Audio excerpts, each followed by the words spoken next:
Faleminderit e nderuar nën kryetare. Në fakt është një interpelancë realisht urgjente, sepse bëhet fjalë për 2000 mësues që janë në sistemin arsimor shqiptar. Me shumë probleme që ka arsimi sot, një ministre e përgjegjshme do të mendonte çfarë mund të bënte për të zgjidhur ndonjë nga problemet që ka gjetur në atë digaster. Përkundrazi, këta mendojnë se si mund të shtojnë problemet dhe hallet e mësuesve me udhëzimet e vetë ministrisë. Me një udhëzim, udhëzimi numër 12 të datës 24/2/2025, kujtohen dhe thonë që mbasi ke 15 vjet që je mësues dhe mbasi ke dhënë kontribut për sistemin arsimor, mbasi ke kaluar fazat nga mësues i kualifikuar, mësues specialist, kur ti duhet marrësh kualifikimin për mësues mjeshtër, këta të thonë, bëu dhe njerë student dhe shko jep provimin e licencës. Pra, mësuesët që kanë 15 vite në sistem, kanë mbaruar para sistemit të Bolonjës, i detyrojnë të futen për të marrë kualifikimin si mësues mjeshtër, të futen dhe njëherë në provim licencë. Tani, ka logjik kjo? Të nderuar qytetar, po ju jap një skem shumë të thjeshtë që ta kuptoni se çfarë i bëjnë mësuesve. Je student, mbaron shkollën, futesh bën licencën. Mbasi bën licencën, për 3 vite ke të drejtë të kualifikohesh mësues i kualifikuar.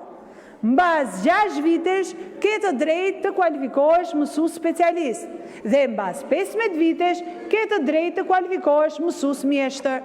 Dhe këta që janë këtu për mësues mjeshtër janë rreth moshës 40-45 vjeçare që kanë rreth 15 vite karrierë. Kur vin këtu për të bërë mësues mjeshtër, këta i thonë, nga këtu e di ç'ke ti shko prap këtu, jep një licencë, jep një provim përsëri, se je i pa kualifikuar për të qenë mësues. Kur këta jo vetëm janë mësues, po një pjesë e tyre kanë bërë dhe këtë shkollën e famshme të drejtorëve, janë edhe drejtorë, po duhet japin prap licencën për të qenë mësues. Me këtë logjik i bie që dhe këta nxënësit që kanë nxënësit e këtyre dhe kanë mbaruar shkollën me mësues të pa licencuar, ati kthejmë dhe njëherë dhe këtyre t'ju bëjmë provimet, se e kanë marrë me mësues pa licencuar, pa le çfarë ka ndodhur. Më thënë, këto janë absurditete. Apo si ne këtu të nderuar koleg, ke mbaruar shumica, besoj, shkollat pa maturën shtetërore, se matura shtetërore është fut shumë vonë dhe duhet të jetë shumë i vogël, dhe të na thonë kur jemi për të kualifikuar për titullin profesori asociuar, na thotë, o po ti s'ke bërë maturën shtetërore.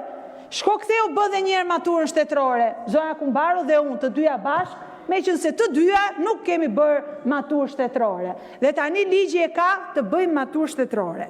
Këto janë absurditete, të cilat ju i bëni me qëllim, duke ngatruar qëllimisht kriteret e punësimit me kriteret e kualifikimit.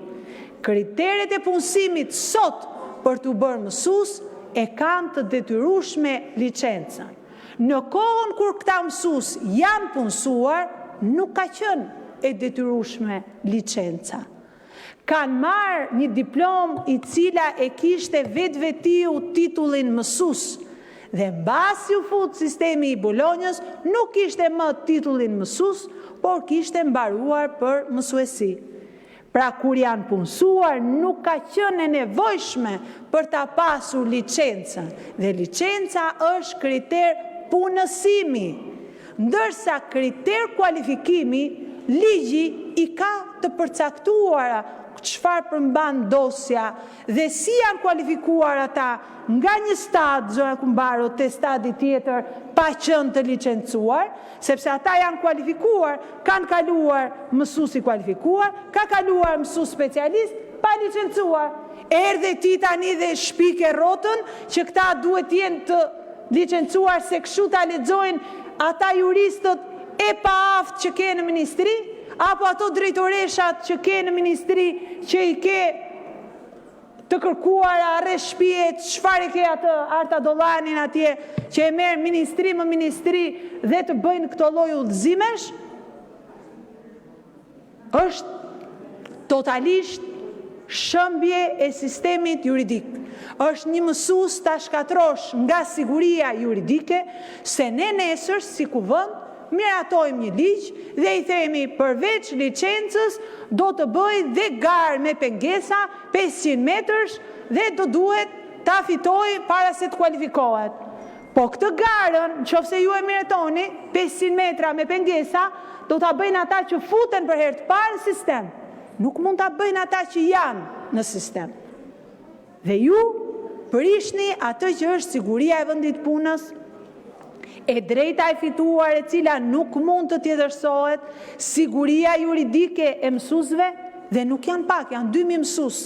Tani imagjinoni të dashur kolegë që këta 2000 mësues jo vetëm kanë stresin që duhet të mësojnë të kthehen edhe një herë gjërave që janë shkëputur që kur ishin student, do të paguajnë dhe 100.000 lekë për aplikimin, dhe sot ne në rendin e ditës kemi një pikë tjetër që thotë këtë qendrën e shërbimeve arsimore që jep licencimin për mësuesit ta marri privati dhe llogarisni 2000 mësues nga 100.000 lekë, 200 milion lekë janë vetëm shëndet, fjalë vërtet, janë vetëm nga ky detyrim që i vendos zonja Kumbaro me detyrim për të çuar paratë e një privat, se këtu është bërë skem, njëra dorë lan tjetrën, të dyja pasurohen. Edhe zonja këtu, edhe klientët e saj atje ADF-ja që do të flasim në ligjin tjetër. Por nuk mund të bësh udhëzime për interesa private. Nuk mund të bësh udhëzime për të prishur të drejtën e fituar nga mësuesi. Mësues të cilët janë duke dhënë mësim, mësues që kanë 15 vite në sistem, ti trajtosh si student dhe të ngatrosh kriteret e punësimit me kriteret e kualifikimit, do të thotë dasha keqësi në rastin më të mirë dhe në rastin më të keq një marrëveshje okulte për të pasuruar kurrizë të mësuesve dhe për të vendosur një standard për të merruar mësuesit shqiptar dhe për të bërë ata që të ikin nga sistemi nga syt këmbët. Faleminderit.